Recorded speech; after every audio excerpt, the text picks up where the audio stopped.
CPIM ഭൂരിപക്ഷ പ്രീണനം നടത്തുന്നു, CPIM ന്യൂനപക്ഷ പ്രീണനം നടത്തുന്നു എന്നൊക്കെയാണല്ലോ കോൺഗ്രസുകാരുടെ പ്രചാരണം. കോൺഗ്രസ് ആകട്ടെ ഇതിനൊന്നും നിൽക്കില്ലത്രേ. നേരെ വാ നേരെ പോ എന്ന ശൈലിയാണ് അവർക്കെന്നാണ് അവർ സ്വയം അവകാശപ്പെടുന്നത്. ഇക്കഴിഞ്ഞ തദ്ദേശ സ്വയംഭരണ തെരഞ്ഞെടുപ്പിൽ കോൺഗ്രസിൽ നിന്ന് ദീപ്തി മേരി വർഗീസ് കൊച്ചി മേയർ ആവുമെന്നാണ് എല്ലാവരും കരുതിയിരുന്നത്. അനുഭവ സമ്പത്ത് കൊണ്ടും പാർട്ടിയിലെ സീനിയോറിറ്റി കൊണ്ടും ദീപ്തി അതിന് അർഹയുമാണ്. പക്ഷെ സംഭവിച്ചത് എന്താണ്? VK മിനിമോൾ കൊച്ചി മേയറായി.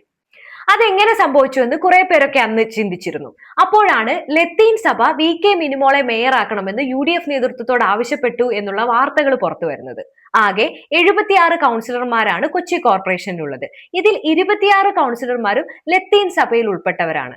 അതുകൊണ്ട് VK മിനിമോളെ മേയറാക്കണമെന്ന് സഭാ നേതൃത്വം UDFനോട് ആവശ്യപ്പെട്ടതിന് പിന്നാലെയാണ് VK മിനിമോളെ മേയറാക്കിയത്. ഇങ്ങനെ ഒരു വാർത്ത പുറത്തു വരുന്നുണ്ടല്ലോ, ഇത് ശരിയാണോ എന്ന് VD സതീശനോട് അന്നൊരു മാധ്യമ പ്രവർത്തകൻ ചോദിച്ചിരുന്നു. അന്ന് അദ്ദേഹം പറഞ്ഞ മറുപടി എങ്ങനെയായിരുന്നു എന്ന് കേൾക്കണം. ഒരു സഭയും ഞങ്ങളോട് ആരോടും പറഞ്ഞിട്ടില്ല. എന്നോട് പറയണമല്ലേ, ഞാൻ ഈ ജില്ലക്കാരനല്ലേ, ഞാനിവിടെ ചുമതലയുണ്ടായിരുന്ന ആളാണ്.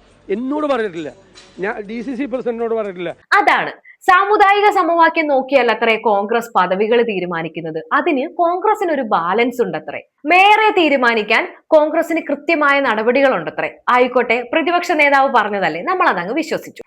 ഇന്ന് Kochi mayor VK Minimol Kerala regional Latin Catholic council general അസംബ്ലിയിൽ നടത്തിയ ഒരു പ്രസംഗം കേൾക്കാമേ. നമുക്ക് വേണ്ടി എല്ലാ പിതാക്കന്മാരും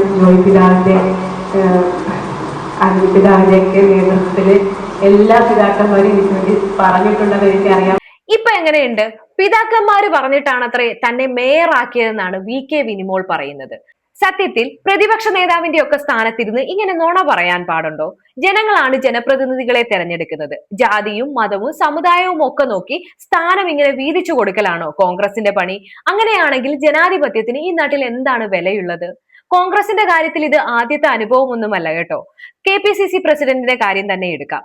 സംസ്ഥാന തലത്തിൽ പ്രവർത്തിച്ചു പരിചയമുള്ള സീനിയോറിറ്റിയുള്ള എത്രയോ നേതാക്കളെ മാറ്റി നിർത്തിയിട്ടാണ് കണ്ണൂരിൽ നിന്ന് സണ്ണി ജോസഫിനെ കൊണ്ടുവന്ന് പാർട്ടി അധ്യക്ഷനാക്കിയത്. സാമുദായിക സമവാക്യം ശരിയാക്കണം, അത്രയേ ഉള്ളൂ കാര്യം. എത്രയൊക്കെ സംഭവിച്ചിട്ടും ഇതിനെയൊക്കെ ഞങ്ങൾ അറിഞ്ഞില്ല, കണ്ടില്ല, കേട്ടില്ല എന്ന് പറഞ്ഞ് കിടന്നുരുളുന്നതിനെയാണ് തൊലിക്കട്ടി എന്ന് പറയുന്നത്.